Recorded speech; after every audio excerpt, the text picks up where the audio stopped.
kind and brave, that's our way. Nice to see you here today. Hello, everybody. Oh, City Llama's had an adventure. And here he is. Oh, we enjoyed the sun today, didn't we, City Llama? It was very nice and sunny outside. We are now going to get started with our story. So, when we finished up, all the little bugs and the giant peach were munching away at the peach and we're very happy.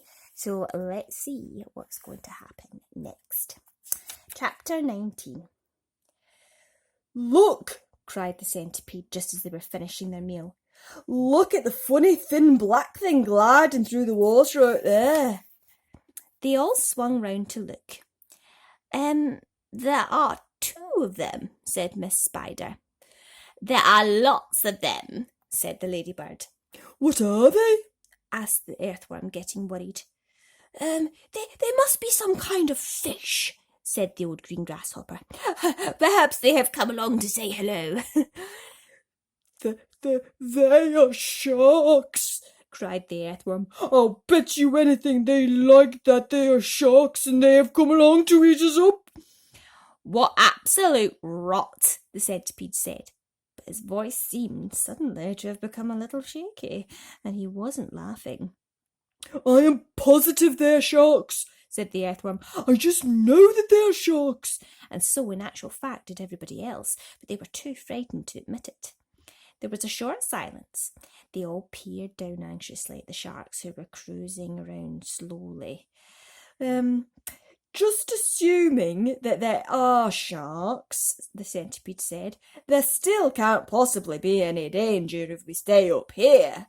But even as he spoke, one of those thin black fins suddenly changed direction and came cutting swiftly through the water right up to the side of the peach itself.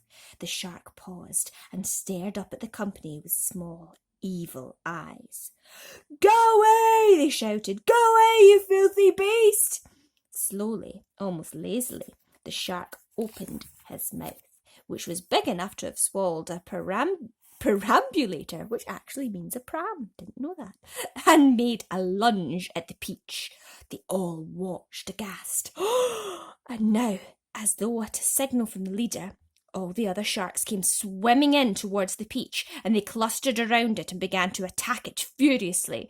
There must have been 20 or 30 of them at least, all pushing and fighting and lashing their tails and churning the water into a froth. Panic and pandemonium broke out immediately on top of the peach. Oh, we are finished now, cried Miss Spider, wringing her feet. They will eat up the whole peach, and then there'll be nothing left for us to stand on, and they'll start on us. She's right, shouted the ladybug. We are lost forever. Oh, I don't want to be eaten, wailed the earthworm. But they will take me first of all because I'm so fat and juicy and I have no bones.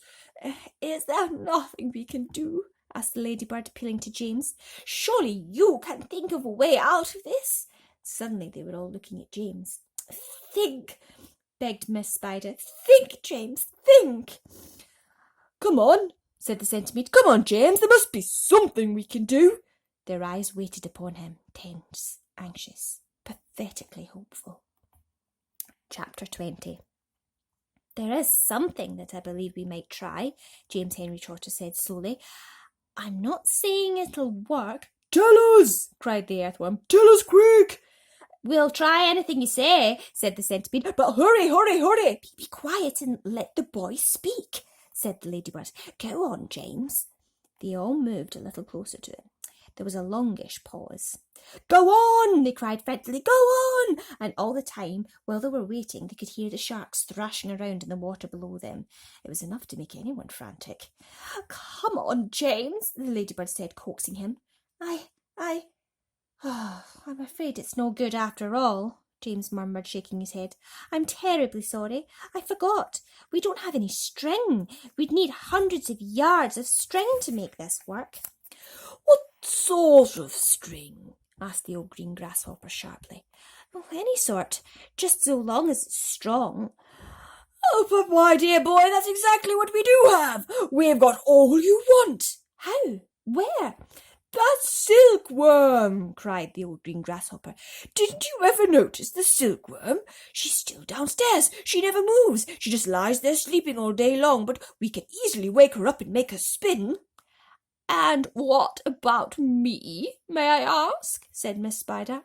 "I can spin just as well as any silkworm. What's more, I can spin patterns."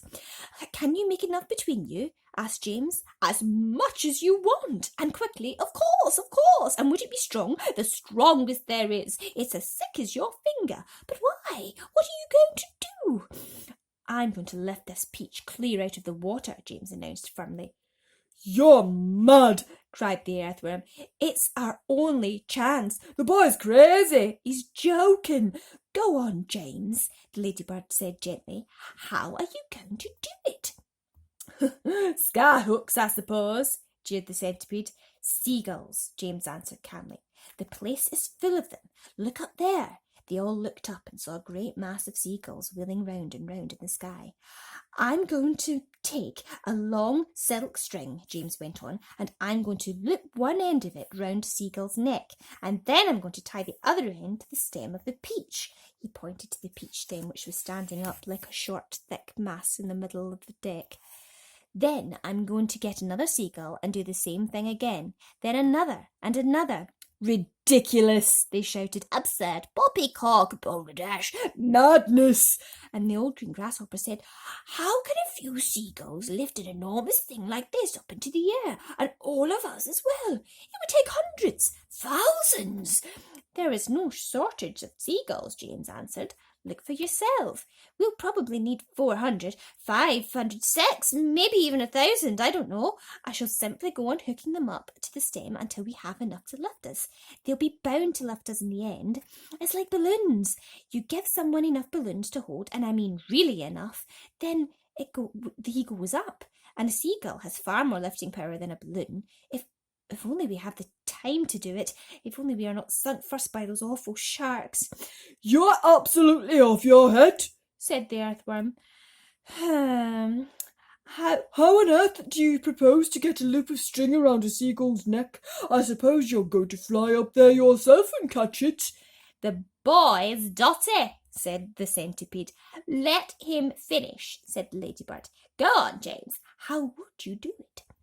"With bait." "Bait? What sort of bait?" "With a worm, of course. Seagulls love worms. Didn't you know that? And luckily for us, we have here the biggest, fattest, pinkest, juiciest earthworm in the world." "You can stop right there," the earthworm said sharply. "That's quite enough." "Go on," the other said, beginning to grow interest. "Go on." "The seagulls have already spotted him," James continued. "That's why there are so many of them circling around. But they daren't come down to get him while all the rest of us are standing here. So this is what—" "Stop!" cried the earthworm. "Stop, stop, stop! I won't have it! I refuse! I... "Be quiet," said the centipede. "Mind your own business." I like that." "My dear earthworm, you're going to be eaten anyway, so what's the difference does it make whether it's sharks or seagulls?" "I won't do it." "Well, why don't we hear what the plan is first?" said the old green grasshopper. "I don't give a hoot what the plan is," cried the earthworm. "I am not going to be pecked to death by a bunch of seagulls." "You will be a martyr," said the centipede. "I shall respect you for the rest of my life." "So will I," said Miss Spider. "And your name will be in all the newspapers.